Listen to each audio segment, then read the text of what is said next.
Você que trabalha com projeto de estruturas já está acostumado que está cada vez mais comum o uso de vigas de transição nos nossos projetos. Parece até que houve ali um congresso dos arquitetos e eles combinaram que agora as alvenarias do teto de cima não casam mais com as alvenarias do teto de baixo. E isso mesmo em casa de alto padrão, ficou recorrente o uso de vigas de transição para dar soluções estruturais nesse tipo de edificação. E em prédio também não é muito diferente, tá? As paredes do pavimento tipo quase nunca casa com as vagas que ficam lá na garagem ou com a circulação e fatalmente você precisa utilizar o recurso de transitar pilares. E é exatamente esse assunto que nós queremos resolver no vídeo de hoje. Eu vou te apresentar projetos nossos que a gente teve que utilizar vigas de transição, mas te salientar alguns cuidados que você precisa ter na hora que está fazendo lá sua viga. Será que a base da viga tem que ser mais larga que o pilar? Será que eu me preocupo com flecha? E se sim, o quanto eu tenho que me preocupar com flecha? Vou te mostrar alguns cases reais, então fica comigo até o final desse vídeo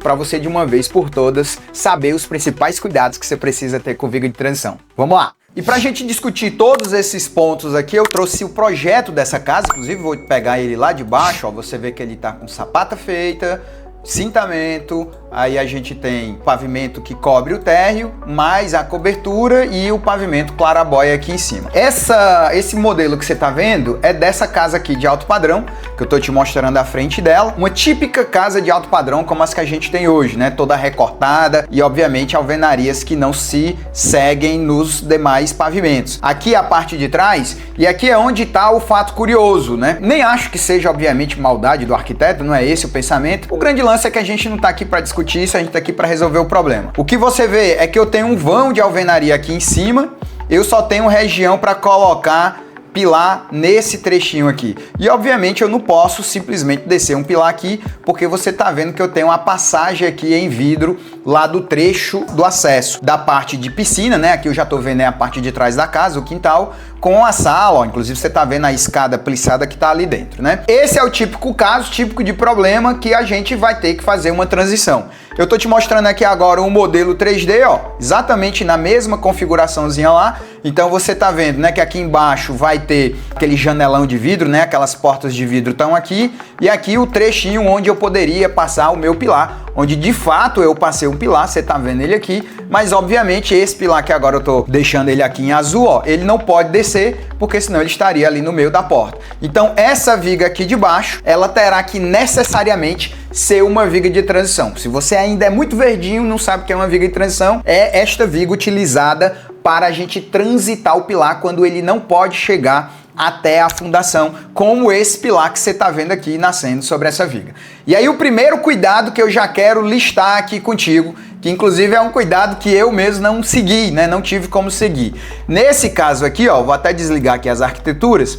Nesse caso aqui, você tá vendo que a viga 14, que é uma viga de transição, ó, o pilar tá nascendo em cima dela aqui. No caso aqui eu tô utilizando o TQS utiliza esses cabelinhos magenta aqui para dizer, configurar um pilar que tá nascendo. Esse pilar tá nascendo em viga e aí obviamente, né, quando o pilar nasce em viga eu tenho que informar isso para o programa, porque o default do programa é aceitar que o pilar nasce em fundação, se eu não informar isso ele dá um erro. E o ideal é eu vir aqui na minha viga, vir na aba modelo e marcar ela aqui como, ó, considerar como viga de transição sempre. Eu posso fazer isso? Posso, deixar lá, mas o programa ele já entende que toda viga que recebe um pilar nascendo sobre ela é uma viga de transição. Primeiro cuidado que eu alerto você na hora que você estiver fazendo uma viga de transição. Sempre deixe a base da viga, tente deixar a base da viga mais larga que a base do pilar. Por que isso, Enzo? Porque você tá dando essa dica na hora que vai fazer lá a viga de transição, você tá dizendo pra gente adotar que essa viga ela precisa ter base mais larga que o pilar. Simplesmente, gente, porque você tem que imaginar que quando esse pilar nasce na viga, ele vai ter as armaduras dele, né? Então você tem aqui o pilar, vamos simbolizar ele aqui 3D, e você tem a viga aqui embaixo, que também vai estar recebendo suas respectivas armaduras. Se eu deixo um pilar com a mesma largura da viga, as armaduras tendem a se bater. Isso é ruim, tá? Outro ponto importante, normalmente pilares são elementos esbeltos, 19, 20, principalmente em casa, que às vezes você tem pilar de 14 centímetros, né? Se fosse pelo arquiteto, o pilar tinha 12 centímetros. Então, pilarzinho de 14, às vezes você tá ali numa classe 3, já fica ruim de você armar, tanto o pilar quanto a viga. Se você deixar a viga também estreitinha onde tá chegando o pilar, você desfavorece o combate ao cisalhamento, sabidamente. Vigas de transição muitas vezes dão problema de cisalhamento, porque tem uma carga concentrada, mas sobretudo fica muito ruim de executar isso, porque você tem barras do positivo da viga, barras do negativo da viga, o estribo e ainda tem as barras do pilar mergulhando na viga. Então isso é algo que eu sempre indico, sempre procure deixar na sua modelagem a base da viga mais larga que a base do pilar, tá bom? Segundo cuidado que você tem que ter com vigas de transição, nesse caso, vigas de transição que são protendidas. Se essa nossa viga tivesse proteção, seria importantíssimo que você fizesse a verificação do ato da proteção. Jason, como é que eu verifico o ato da proteção em viga de transição? Nesse caso específico, você precisa duplicar o modelo, apagar todos os pavimentos que estão acima desse pilar para saber se a carga lá aguenta ou não, porque você tem que imaginar que a viga de transição tem um pilar que está nascendo sobre ela. No entanto, na hora da puxada do cabo, que acontece com 5, 7 dias desde a concretagem da viga, muitas vezes você ainda não pode puxar todos os cabos,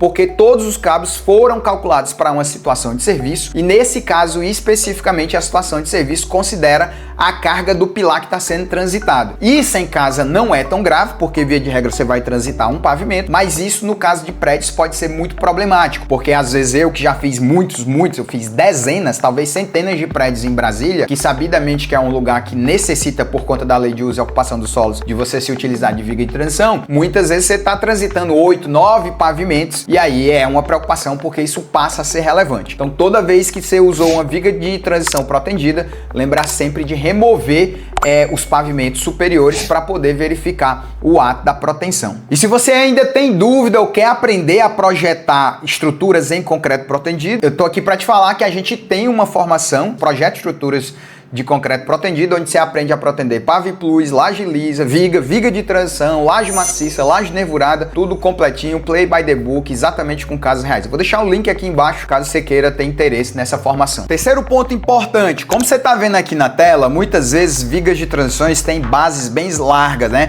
Esse projeto aqui a gente fez lá em Goiás, você está vendo que minha viga de transição, ela tá aqui com 1,10 m de largura, e o que acontece em elementos que normalmente são muito largos? Muitas vezes eles vão ter problemas de furação. Isso, eu posso furar verticalmente uma viga de transição?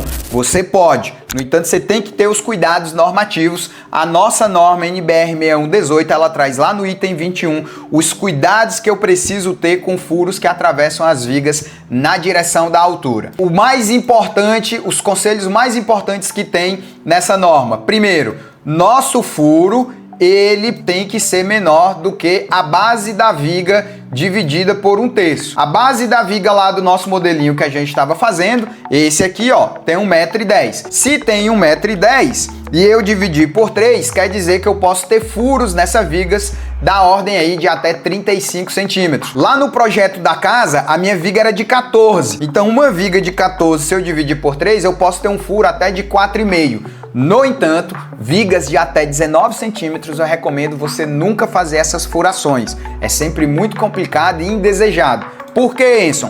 Porque a própria norma também vai estabelecer para nós que eu preciso ter entre a face do furo e a face da viga pelo menos 5 centímetros de distância ou 2 vezes o cobrimento. Então, gente, fazendo a continha lá básica, se eu tenho a nossa viguinha 14, viga de transição aqui na nossa casinha, com 14 centímetros de espessura e eu já fiz a conta, posso ter um furo de 4,5. No entanto, eu tenho que ter 5 centímetros por um lado e 5 centímetros por outro. Se eu tiver na classe 3 com cobrimento de 3,5, eu tenho que ter 7 centímetros para cada lado. Então, 7 mais 7, 14, mais 4,5, eu tenho 18,5. Não se faz furo vertical em vigas desse tamanho, tá? Sempre evite. Ah, Enzo, eu preciso passar ali uma tubulação elétrica, um negócio de 2 centímetros, um fio.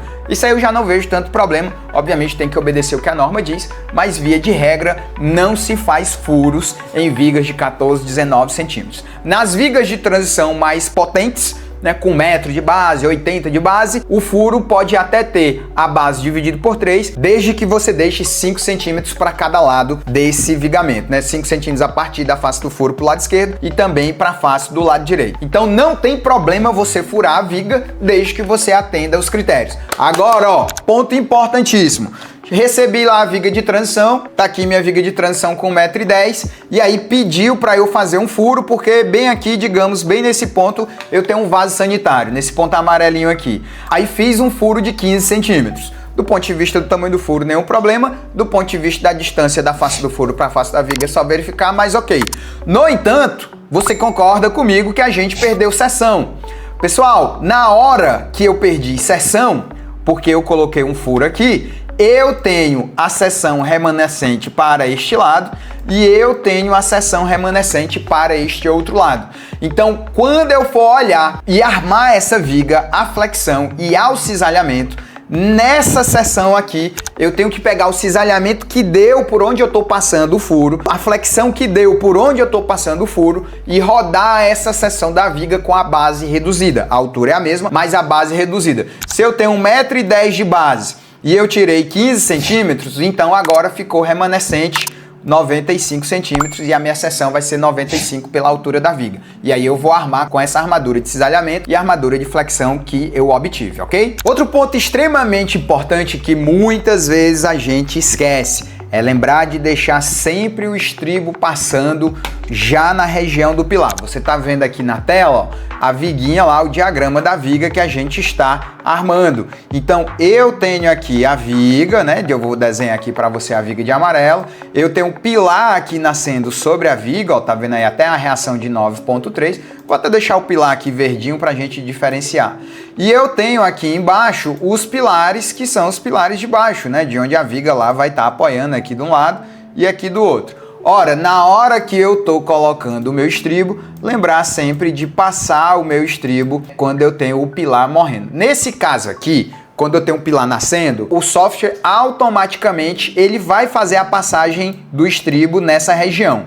Mas qual é o problema que eu estou levantando aqui? O problema é que muitas vezes a gente tem uma viga, vou até desenhar um aqui simbolizando de perfil, que eu tenho vários pilares. E aí alguns desses pilares passam, um outro pilar aqui pode estar morrendo e o outro pilar aqui está passando. E aí eu tenho um pilarzinho amarelinho que está aqui nascendo na transição, né? Digamos que eu transitei esse pilar do meio.